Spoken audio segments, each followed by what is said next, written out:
That's going to take us to our next game here in week number 10, and it's going to be number one ranked Oregon traveling to the Big House. That's right. The Ducks are going to Ann Arbor, Michigan at 3:30 p.m. on Saturday.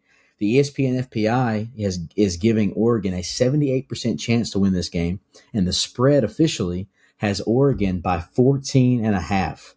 That's pretty large considering the venue. Oregon is coming off their fifth straight Big Ten win against Illinois.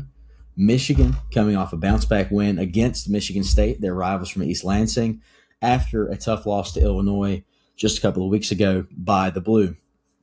Michigan offensively has had no identity this season. They've gone through three quarterbacks. On the other hand, Oregon has been playing lights out on both sides of the ball. But the spread's only 14 and a half. That's kind of a shock. This game is at the Big House, like I just said a while ago. It's a tough place to play, and Oregon now has to travel from the West Coast to, I guess Michigan's considered the Midwest. I don't know, honestly, which they just did 2 weeks ago against Purdue, and they throttled Purdue. I didn't necessarily think they would stomp on Purdue as hard as they did, but they did. They wore them out. Now, with that said, we could talk about Happy Valley. We could talk about Tiger Stadium. We could talk about Bryant-Denny, all these places. But the Big House in Ann Arbor is the biggest stadium in college football. It's loud. It's heated. They're passionate for the maize and blue. And if Michigan comes prepared, we could be in for a game. I'm not going first. Joey, who you got? Yeah, I don't see this being a close one. I genuinely think Oregon's going to blow the lid off of Michigan. I'm still down to it.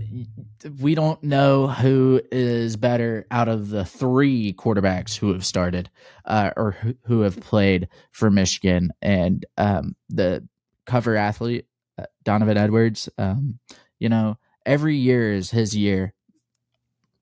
It still hasn't happened. I think Oregon definitely wins, and Michigan just has to really reconsider, maybe try cheating again. I don't know. To piggyback on that, it is funny that Michigan, like they were supposed to be the guys for a few years, and then finally there's a scandal and they win a natty. It's just interesting. I don't have any hard feelings about Michigan, at least assuming they don't flip LSU commit Bryce Underwood with $1 million in NIL money. Just watch the documentary and make your own decision. Right, exactly. With that said, I've also got the Ducks in this one.